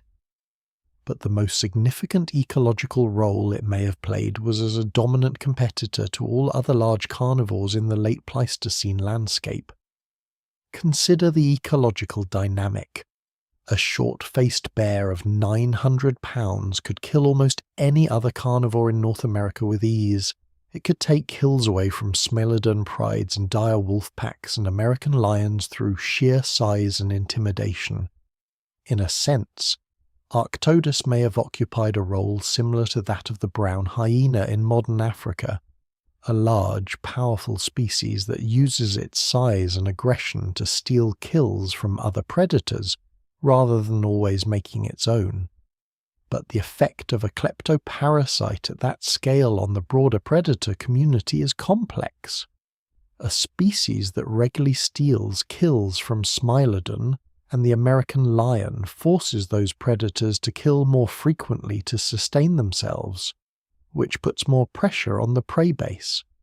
At the same time, Arctodus's own caloric needs required either a high frequency of successful theft or significant independent hunting. Either way, the short-faced bear was a major consumer in the North American predator community, and its presence shaped the behavior and population dynamics of every other large carnivore on the continent. When Arctodus disappeared, approximately 11,000 years ago, its ecological role was not immediately filled. The grizzly bear, which was present in the far north of North America during the Pleistocene, began to expand its range southward into the interior of the continent. But the grizzly is substantially smaller than Arctodus and does not fill the ecological role of a hypercarnivore in the way Arctodus apparently did. The ecological gap left by Arctodus has never been filled. The brown bear and the grizzly bear we know today are ecologically very different from Arctodus. They are omnivores, consuming significant quantities of plant matter, insects and fish in addition to meat. Arctodus appears to have been a much more committed carnivore, with a diet dominated by large mammal meat. The modern bear lineage that survived the Pleistocene extinctions is not an ecological equivalent of the animal that was lost. Now let us consider what a complete accounting of these losses looks like at the global scale. Because the list of extinct Pleistocene predators is longer than most people realize, and the geographic distribution of the losses is truly worldwide. In North America we have described Smilodon fatalis, Panthera atrox, Enosion dirus, Arctodus simus, Homotherium serum, and Miracinonyx. The complete list of large carnivore genera lost from North America in the terminal Pleistocene is even longer, including Tremarctos floridanus, the Florida cave bear, and several other less well-known lineages. In South America the losses included Smilodon populator, the largest of all the saber-toothed cats, Arctotherium angustidens, the giant South American bear, and the remaining Phorus rhacid terror birds that had been the apex predators of South America for tens of millions of years. The terror birds had survived the initial impact of the Great American Biotic Interchange with North America, which began approximately 3 million years ago, when the Isthmus of Panama connected the two continents, but they could not survive the additional pressure of human hunting. In Europe and Asia, the losses included Panthera leospelaea, Crocuta spelaea, Ursus spelaeus, and Coelodonta antiquitatis. The Eurasian leopard, which survived the Pleistocene extinctions and remains the most widely distributed large cat in the world today, was the most successful survivor of the Eurasian felid lineages. In Australia, the losses included Thelacoleo carnifex, Megalania, or Varanus priscus, the marsupial lion, the thylacine on the mainland, though it survived in Tasmania until the 20th century, and multiple giant kangaroo and wombat species that were prey to these predators. In Madagascar, the losses that came with human arrival approximately 2,000 years ago included the giant fossa, Cryptoprocta spelea, which was substantially larger than the modern fossa and represents the loss of the island's apex predator lineage. On many oceanic islands, the arrival of humans was accompanied by the arrival of rats, dogs, and pigs, which proved devastating to island fauna. The birds of Hawaii, New Zealand, and the Pacific Islands include dozens of extinct predatory species, and the larger extinct species from these islands included predatory eagles, giant rails, and other avian apex predators that have no modern equivalent. The global accounting is staggering. Across all continents and islands, the period from approximately 50,000 years ago to the present has seen the elimination of the great majority of the large animal species that existed at the beginning of that period. The modern large animal fauna of the Earth represents a small, impoverished, and geographically restricted remnant of the megafauna that existed during the Pleistocene peak. We are living in the aftermath of a mass extinction, not a sudden one like the asteroid impact that ended the Cretaceous, a slow-motion one driven by a specific biological agent ourselves that began as soon as our species developed the behavioral sophistication to exploit large prey effectively, and that has never stopped. The sixth mass extinction that ecologists warn about today is not a new event. It is the continuation and acceleration of a process that has been underway for 50,000 years. The Pleistocene megafauna extinctions were the opening act. The Holocene extinctions were the second act. The modern crisis is the third. Understanding this deep timeline of human impact on the biosphere is important, not as an exercise in guilt, but as an exercise in calibration. We cannot know where we are going without knowing where we have been. We cannot evaluate the severity of current biodiversity loss without understanding the magnitude of what has already been lost, and we cannot make rational decisions about conservation and restoration priorities without understanding what the full reference state of the Earth's ecosystems was before human hunters began to reshape them. The Pleistocene world, with its extraordinary diversity of large predators and their megafauna prey, is the reference point. Everything since has been a departure from that reference point in the direction of depletion. The question for the coming decades and centuries is how much of the departure can be reversed, and how much is permanent. There is a final note that belongs in this story, a note about the unexpected survivors.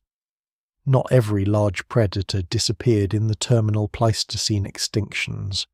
Some survived, and their survival, when examined, is instructive.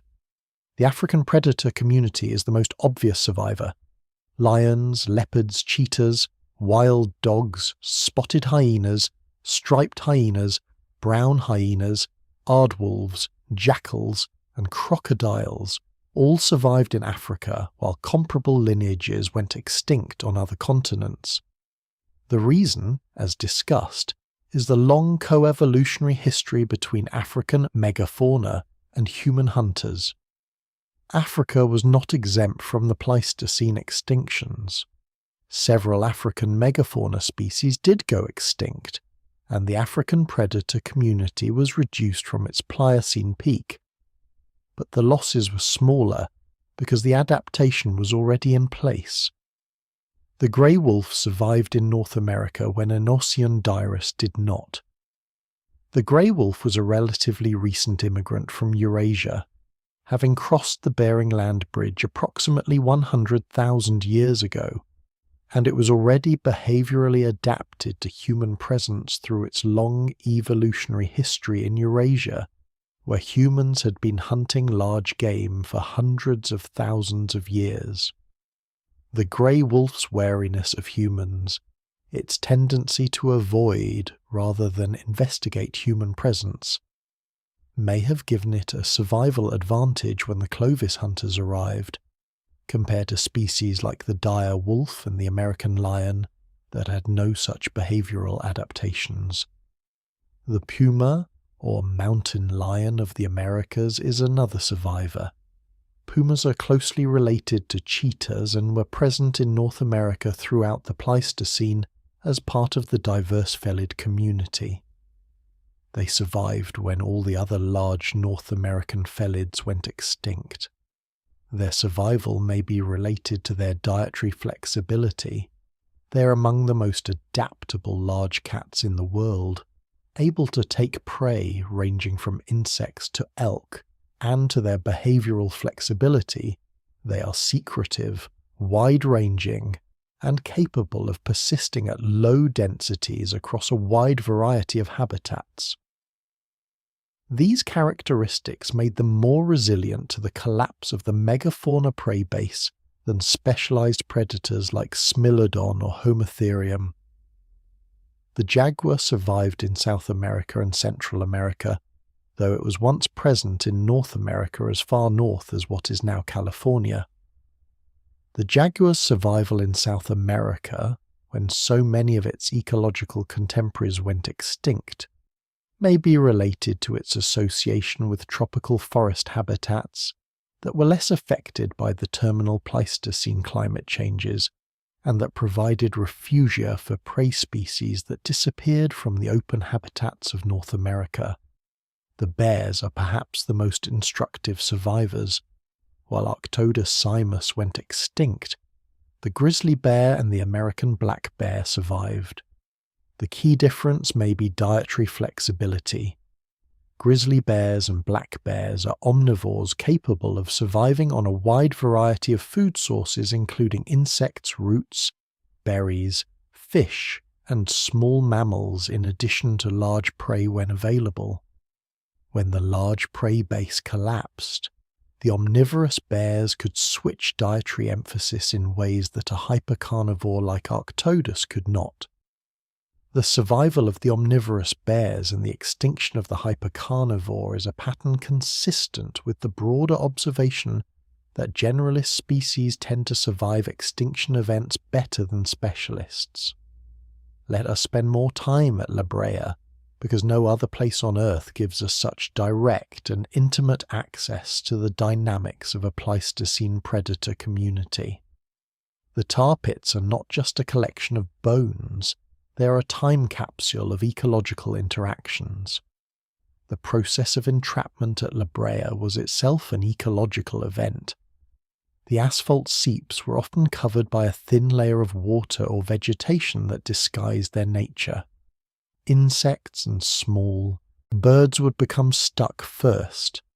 Their struggles attracted larger carnivores and scavengers. Those larger animals, in attempting to feed on the smaller ones, became stuck themselves. Their struggles attracted still larger predators, and those largest predators, drawn by the noise and smell of struggling animals, approached and became trapped in turn. This process explains the dramatic overrepresentation of predators relative to prey in the Brea assemblage. The prey animals were herbivores. They came to the tar pits rarely by accident when they misjudged the surface or were driven there by hunting. The predators and scavengers came far more frequently, drawn by the promise of an easy meal. And the tar was no respecter of size or strength. A smilodon that weighed 200 kilograms could be as thoroughly and inescapably trapped as a sparrow that weighed 20 grams. The bones of more than 2,000 individual smilodons tell us that the trap at Brea was functioning for tens of thousands of years, and that smilodon was abundant enough in the surrounding landscape that 2,000 individuals could fall victim to it over that period. This is an extraordinary density. For context, a conservative estimate suggests that the Brea trap collected its assemblage over approximately 25,000 years, an average of about one smilodon captured per 12 years. In a landscape where the trap was probably attracting animals from a relatively local area, perhaps within a radius of 50 kilometers, this suggests a local smilodon population density comparable to or exceeding the density of modern lions in the most productive parts of the Serengeti. The dire wolf specimens at Brea are even more numerous than the smilodon specimens. More than 4,000 individual dire wolves have been recovered. The implications for population density are even more striking than the smilodon data. The dire wolf was not a rare predator at the margins of its range in Pleistocene California. It was abundant. It was everywhere. And both of these predators coexisted with the American lion and the American cheetah and the short-faced bear in the same landscape. The ecology of the area around modern Los Angeles 12,000 years ago was nothing like the impoverished scrubland it would become after the extinctions. It was a landscape as rich in large carnivores as any place on Earth has been at any time in the past 10,000 years. The prey species in the Brea assemblage confirm this picture. Mammoths, though less common than the carnivores, are present. Horses are present in large numbers. Camels are present. Bison are present. Ground sloths are present. Mastodons are present. The full megafauna of late Pleistocene North America was present and abundant in the landscape around modern Los Angeles and supporting an apex predator community of extraordinary richness and diversity. The site also preserves evidence of ecological interactions between the predators. Dire wolfbone fragments show marks consistent with consumption by Smilodon. Smilodon bones show evidence of scavenging by other carnivores. The predators were not merely coexisting in the same landscape. They were interacting, competing for carcasses, stealing kills, scavenging each other's leftovers. The tar pits give us a frozen snapshot of a fully functional, fully interconnected predator community operating at a level of ecological complexity we will not see again unless we make deliberate efforts to restore some approximation of it. Let us also consider the perspective of the prey. Because the large herbivores of the Pleistocene were not passive victims of an arbitrary extinction, they were the ecological foundation of the entire system, and understanding them is essential to understanding why the predators disappeared when they did. The Columbian mammoth, Mammuthus columbi, was the largest land animal in the Americas during the late Pleistocene. Adult males reached 4 meters at the shoulder and weighed up to 10 tons. They were not woolly like their Siberian relatives. The climate of the southern United States was too warm for the dense insulating coat of the woolly mammoth. The Columbian mammoth was probably sparsely haired, more like a modern elephant in appearance, and lived in the warmer grasslands and forests of southern North America. Mammoths were ecosystem engineers in the same way that modern elephants are. Their feeding behavior, tearing branches from trees and uprooting smaller plants, created and maintained open grassland habitats that other species depended on. Their dung was a significant nutrient transfer mechanism, moving nutrients from one area to another as the mammoths moved. Their trails created paths through vegetation that other animals used. Their wallowing behavior created waterholes. Their entire existence was intertwined with the landscape in ways that went far beyond their role as prey for Smilodon and the other large carnivores. When the mammoths disappeared, the ecosystem changes extended far beyond the loss of a prey species for large predators. The open grassland habitats they maintained began to close as the vegetation they had kept in check through feeding and trampling was released from that pressure. The nutrient transfer they provided ceased. The waterholes they created dried up or were not renewed. The trails they maintained became overgrown. The mastodon, Mammat americanum, was a different kind of proboscidean from the mammoth. Where mammoths were grazers, preferring grassland habitats, mastodons were browsers that preferred forest and forest edge habitats. They were slightly smaller than Columbian mammoths but still enormous, weighing 4 to 6 tons. Their teeth, with their distinctive blunt cusps, were adapted for crushing leaves, twigs and bark rather than grinding grass. The mastodon therefore occupied a different ecological role from the mammoth, and their combined presence meant that proboscideans were major ecological forces in both the grassland and the forest habitats of North America.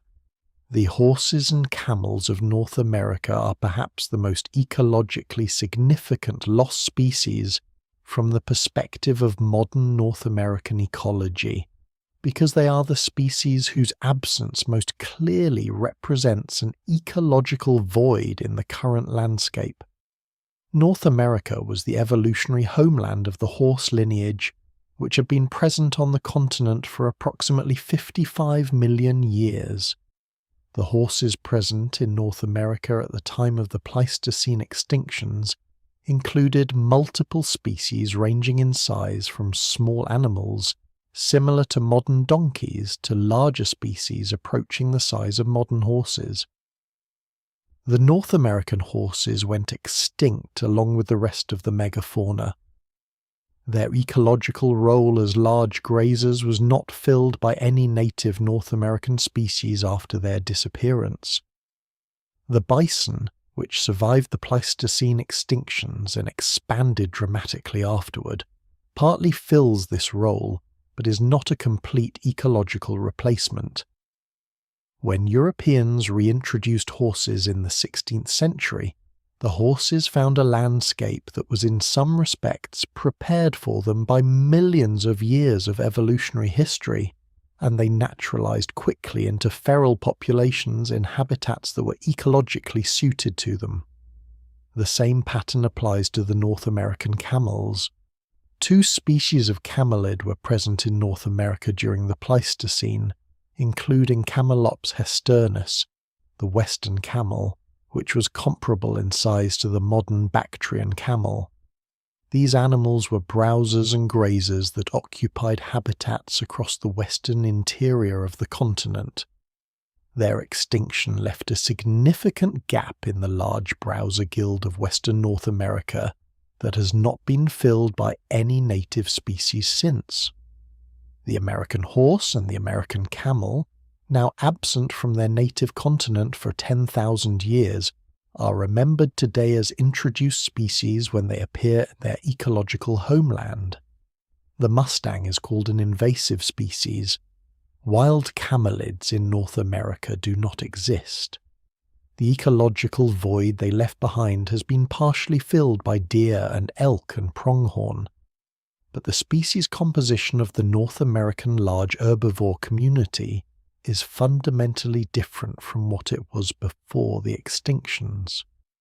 There is one more story that needs to be told in this accounting of Pleistocene losses, the story of the dire wolf's final years and what it tells us about the dynamics of ecological collapse. In the final centuries before the complete disappearance of the North American megafauna, the predator community was probably experiencing what ecologists call a cascade of co-extinction.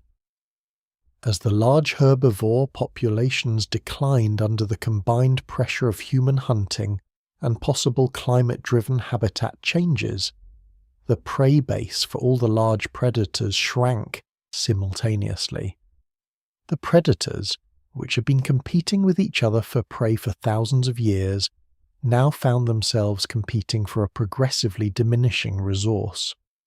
The response of predator communities to declining prey is well documented from historical examples.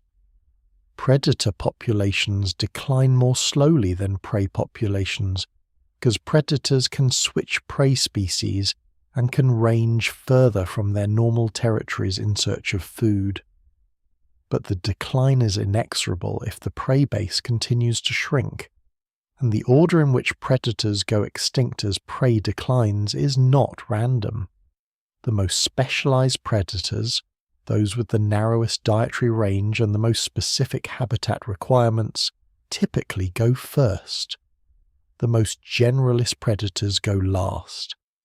At Brea, the last specimens of the various megafauna species can be approximately dated, and the sequence of disappearances follows this general pattern. The most specialized predators disappear first. Homotherium, the saber-toothed cat that specialized on young proboscideans, disappears from the record before Smilodon, which had a broader diet. Arctodus, which may have depended on the high density of large prey to make its kleptoparasitic strategy viable, disappears as prey density falls below a threshold. The dire wolf is an interesting case. It was a relatively generalist predator within the context of large carnivores, and it survived longer than some of its more specialized contemporaries. But the dire wolf was also a pack hunter that depended on group coordination to take down large prey. As large prey became scarcer, the efficiency of pack hunting may have declined. A pack that invested energy in cooperative pursuit of large prey and failed to catch it because the prey had become rare would need to break up into smaller groups to take smaller prey. The pack hunting strategy that made the dire wolf successful in a prey-rich environment became a liability in a prey-poor environment. The genetic evidence suggests that the dire wolf population experienced a significant reduction in genetic diversity in the period before its extinction, consistent with a declining and fragmenting population that was losing individuals faster than it was replacing them. The last dire wolf populations may have been isolated in pockets of surviving prey abundance, unable to maintain contact with other populations, slowly declining toward the extinction that came approximately 9,500 years ago. The exact date of the last dire wolf is not known.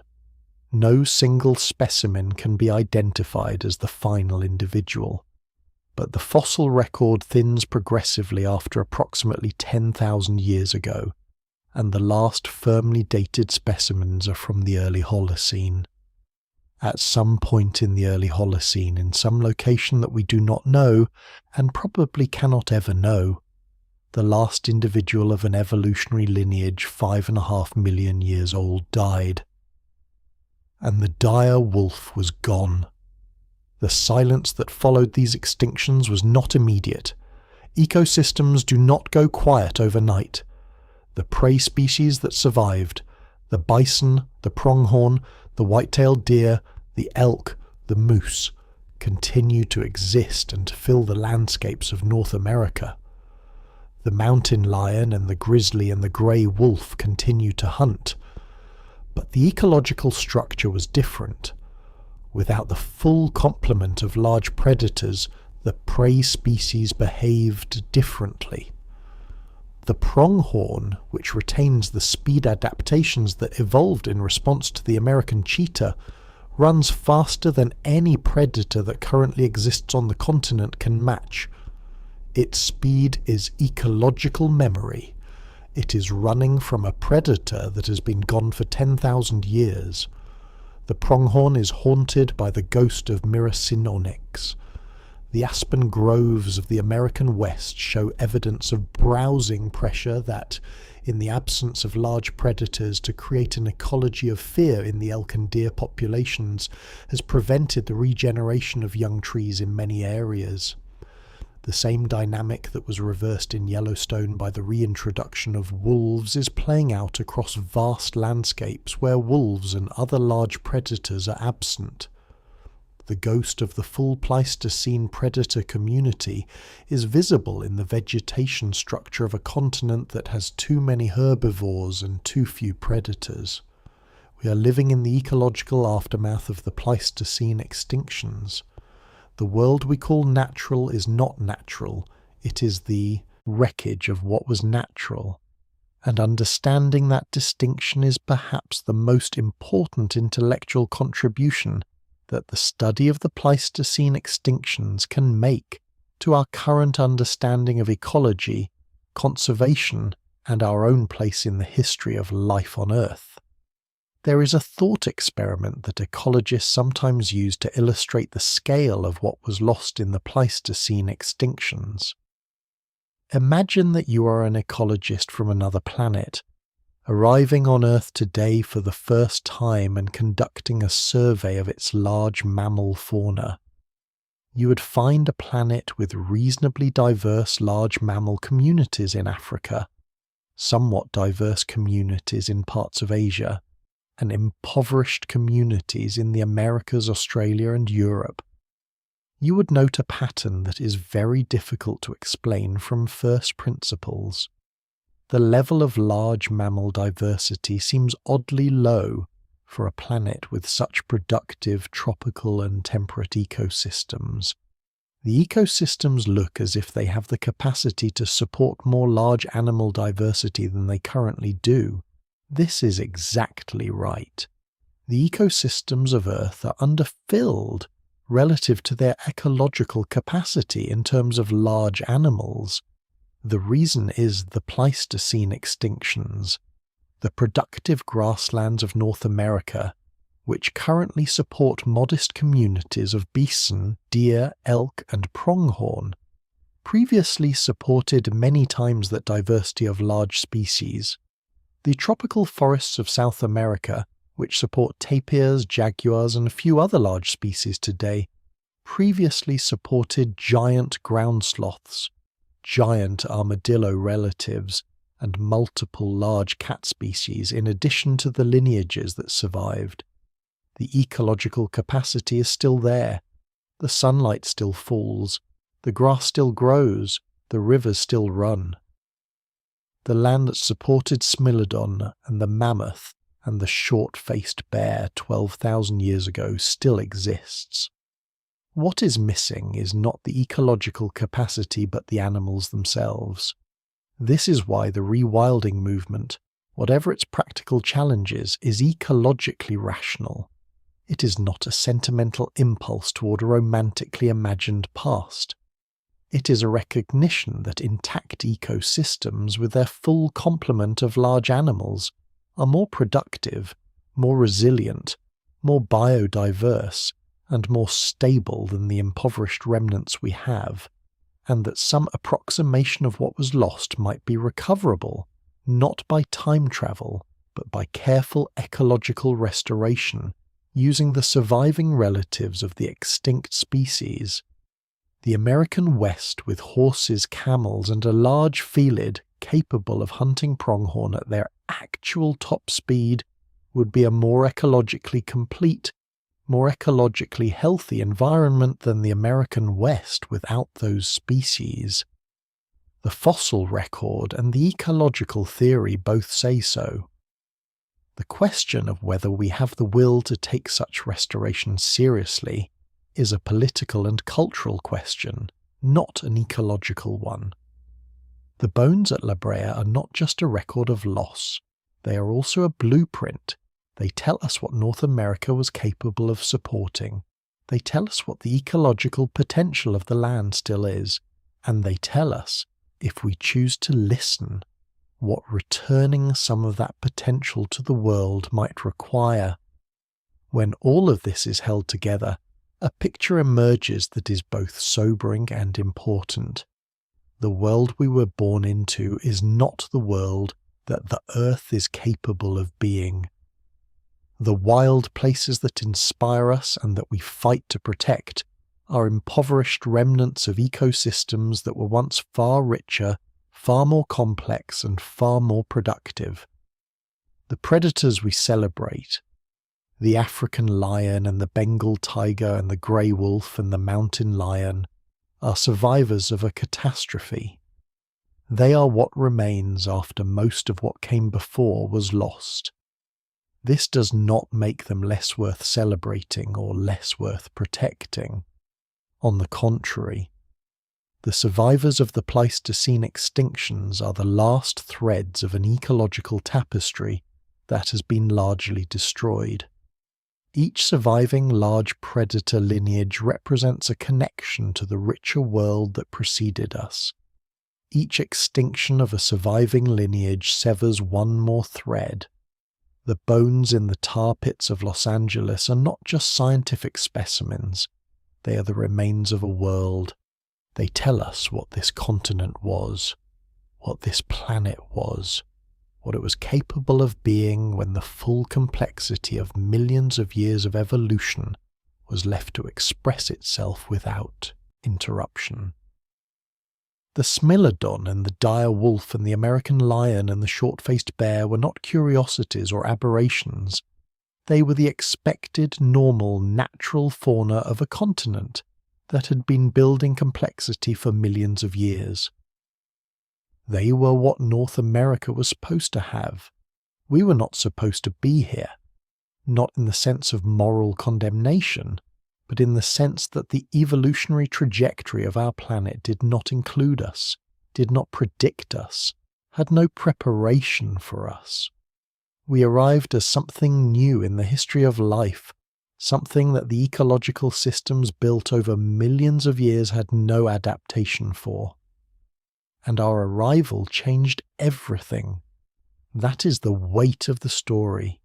And it is a weight worth carrying into sleep. Let it settle slowly around you, the weight of what was there, the richness of it, the Smilodon bringing down a ground sloth in the late Pleistocene California evening, the sabers finding their mark with 2 million years of evolutionary precision, the dire wolf pack singing on the rim of the Mojave under stars that were the same stars you will see if you look out your window tonight, the short-faced bear moving across the Great Plains with that strange long-legged gait, master of everything it encountered, and then the silence, the gradual disappearance, the last Smilodon, the last dire wolf, the last American lion, not dramatic, not cinematic, just gone, one by one, until the landscape was quiet in a way it had not been for millions of years.